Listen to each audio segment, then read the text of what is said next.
কাকে মার্ডার করতে গেছিলেন? জাহাঙ্গীর খান। ভারতবর্ষের সর্ববৃহৎ রাজনৈতিক দলের প্রেসিডেন্ট জেপি নাড্ডাকে। 200 কোটি টাকার সম্পত্তির মালিক মানুষকে লুটছে প্রতিদিন ডায়মন্ড হারবার। একজনও রাজ্যের কর্মীকে রেখে এখানকার ইলেকশন করানো যাবে না। পুরো ব্যবস্থাটা হচ্ছে এরা ম্যানিপুলেট করে দিয়েছে। 3 মাস আগে থেকে লিস্ট বানিয়েছে ডায়মন্ড হারবারে কে প্রিজাইডিং অফিসার হবে। ডায়মন্ড হারবার হেরে গেছেন তৃণমূল কংগ্রেস।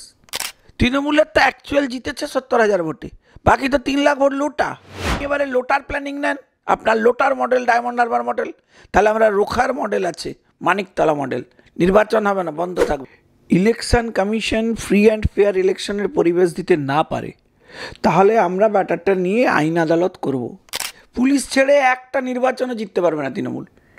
পুলিশ নির্ভর রাজনৈতিক দল, হয় তৃণমূলে জয়েন করে যান, নাহলে আপনাকে থানা দিয়ে অ্যারেস্ট করিয়ে নেব। এইভাবে কখনো নির্বাচন জেতা যায়? জাহাঙ্গীর খানকে নিয়ে আপনি কি যে কমপ্লেন আপনি করেছেন, কি বিষয় কি? দেখুন, 2020-তে 407 নম্বর কেস উস্তি থানায় একটা এফআইআর হয়েছে। সেই এফআইআরের প্রিন্সিপাল অ্যাকিউজড হচ্ছে জাহাঙ্গীর খান। অভিযোগ কি? 307 অ্যাটেম্প্ট টু মার্ডার। কাকে মার্ডার করতে গেছিলেন? জাহাঙ্গীর খান। ভারতবর্ষের সর্ববৃহৎ রাজনৈতিক দলের প্রেসিডেন্ট জেপি নাড্ডাকে। তার এগেনস্টে এফআইআর হওয়ার পর এখনও পর্যন্ত তার এগেনস্টে কোনো ব্যবস্থা হয়নি। তাকে ডাকেনি, অ্যারেস্ট করেনি, তদন্ত করেনি।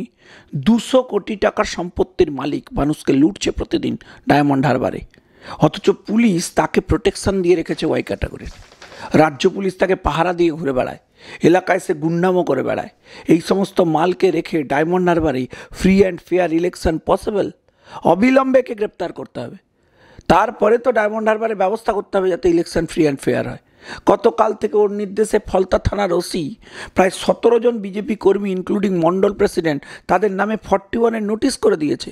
ভাই, আপনি কাজ করেছেন, আপনার ডায়মন্ড হারবারে বিপ্লব হয়েছে, তা বিপ্লবের নমুনাতে পুলিশ কেন নামাতে হচ্ছে? বিরোধীদের জেলে পুরে নির্বাচন করাবেন?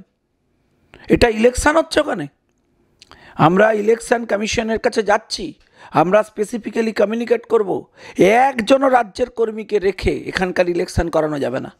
পুরো ব্যবস্থাটা হচ্ছে এরা ম্যানিপুলেট করে দিয়েছে। 3 মাস আগে থেকে লিস্ট বানিয়েছে ডায়মন্ড হারবারে কে প্রিজাইডিং অফিসার হবে, কে পোলিং অফিসার হবে, কে সেকেন্ড অফিসার হবে, সব তৃণমূল খুঁজে খুঁজে বার করেছে। আর আপনি বলবেন আমি ডিজিকে সরিয়ে দিলাম, আপনি 3টে নাম দিন। ভাই, যে 3টে নাম দেবে সে 3টেই তৃণমূল। Out of the state officers নিয়ে আসতে হবে যারা এখানে অপারেট করবেন। কারণ তো ইতিমধ্যে তৃণমূল বলছে যে যাকেই নিয়ে আসবেন তাকে আগামী 2 বছর আমার আন্ডারে কাজ করতে হবে। ভাই, সর্ববৃহৎ একটা দলের সভাপতির প্রাণনাশের চেষ্টা। অভিযোগ জাহাঙ্গীর খান বেতাজা ঘুরে বেড়াচ্ছে, বেতাজ বাদশার মতো। শাহজাহান তার ভাই সবের শেল্টারে আছে। আচ্ছা, পুরো বিষয়টা রয়েছে ডায়মন্ড হারবারকে কেন্দ্র করে রয়েছে, তো কোথাও কি বিজেপির সেখানে প্রার্থী দিতে দেরি হওয়ার পিছনেও একটা কারণ এটা? না, বিজেপিতে আমাদের প্রচুর লোক রাজি আছে। আমাদের তো সবাই বলছে বিজেপি ওখানে তো ক্যান্ডিডেট হবো। আমরা তো লোক খুঁজে পাচ্ছি না, এমনটা না। আমাদের এত লোক আছে, তার মধ্যে বাছা যাচ্ছে না, সবাই ইন্টারেস্টেড। আর জানে তো সবাই যে ডায়মন্ড হারবারটা আবার জিতবে। ডায়মন্ড হারবার আটকানোর ক্ষমতা নেই। ডায়মন্ড হারবার চোখ বন্ধ করে থাকুন, অভূতপূর্ব রেজাল্ট হতে চলেছে। ডায়মন্ড হারবার হেরে গেছেন তৃণমূল কংগ্রেস। এই পরিস্থিতিতে আছে বলে আমাদের ক্যান্ডিডেট ফাইনাল করতে হচ্ছে, আলোচনা করতে হচ্ছে, স্ট্র্যাটেজি ফাইনাল করতে হচ্ছে। আর এ নির্বাচন লাস্টে 1 জুন, গঙ্গা দিয়ে কত জল গড়াবে এখন অপেক্ষা করুন। আসছে আমাদের প্রার্থী, অপেক্ষা করুন, খেলা আমরা ঘোরাবো। কি মনে হচ্ছে আপনি যে তথ্য প্রকাশ করেছেন যে বিষয়টা নিয়ে, তাতে কি তৃণমূলের ভোট ব্যাংকের উপর প্রভাব ফেলতে পারে ডায়মন্ড হারবারে? তৃণমূলের ভোট ব্যাংকে আবার কি প্রভাব? তৃণমূলের তো অ্যাকচুয়াল জিতেছে 70,000 ভোটে, বাকি তো 3 লাখ ভোট লোটা। আপনি ভাবুন, ফলতাতে 90% হচ্ছে পোলিং হয়েছে। একটা এলাকায় 90% পোলিং হয়। ইয়ার কি হচ্ছে? এটা লুটে পুরো গুছিয়ে দিয়েছে পুরো ডায়মন্ড হারবার। আমরা বলেছি যদি ভাই আপনি এবারে লোটার প্ল্যানিং নেন, আপনার লোটার মডেল ডায়মন্ড হারবার মডেল, তাহলে আমরা রোখার মডেল আছে, মানিকতলা মডেল।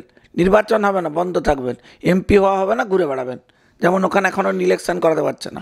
যতক্ষণ না পুরো ব্যবস্থা, পুরো সিস্টেম ইলেকশনের মতো হবে, নিরপেক্ষ হবে, ততক্ষণ হবে না।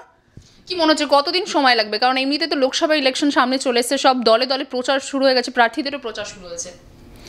দেখুন, আমার বক্তব্য হচ্ছে যদি election commission free and fair ইলেকশনের পরিবেশ দিতে না পারে, তাহলে আমরা ব্যাটারটা নিয়ে আইন আদালত করব। কোর্টের মনিটরিং এখানে ইলেকশন হবে। ওই করে নিলাম, তালে গোলে বেরিয়ে গেল, এসব হবে না। আমরা বেঁচে থাকতে থাকতে তো হবেই না, ভুলে যান, আগে যা হয়েছে এবার তা হবে না।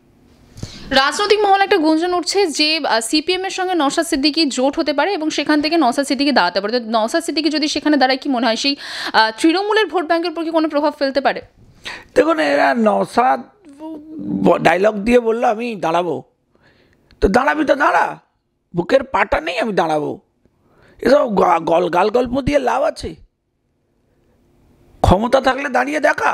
আমাদের যেমন ক্ষমতা আছে, আমরা বলছি দেখে নেব, লড়াই হবে। কে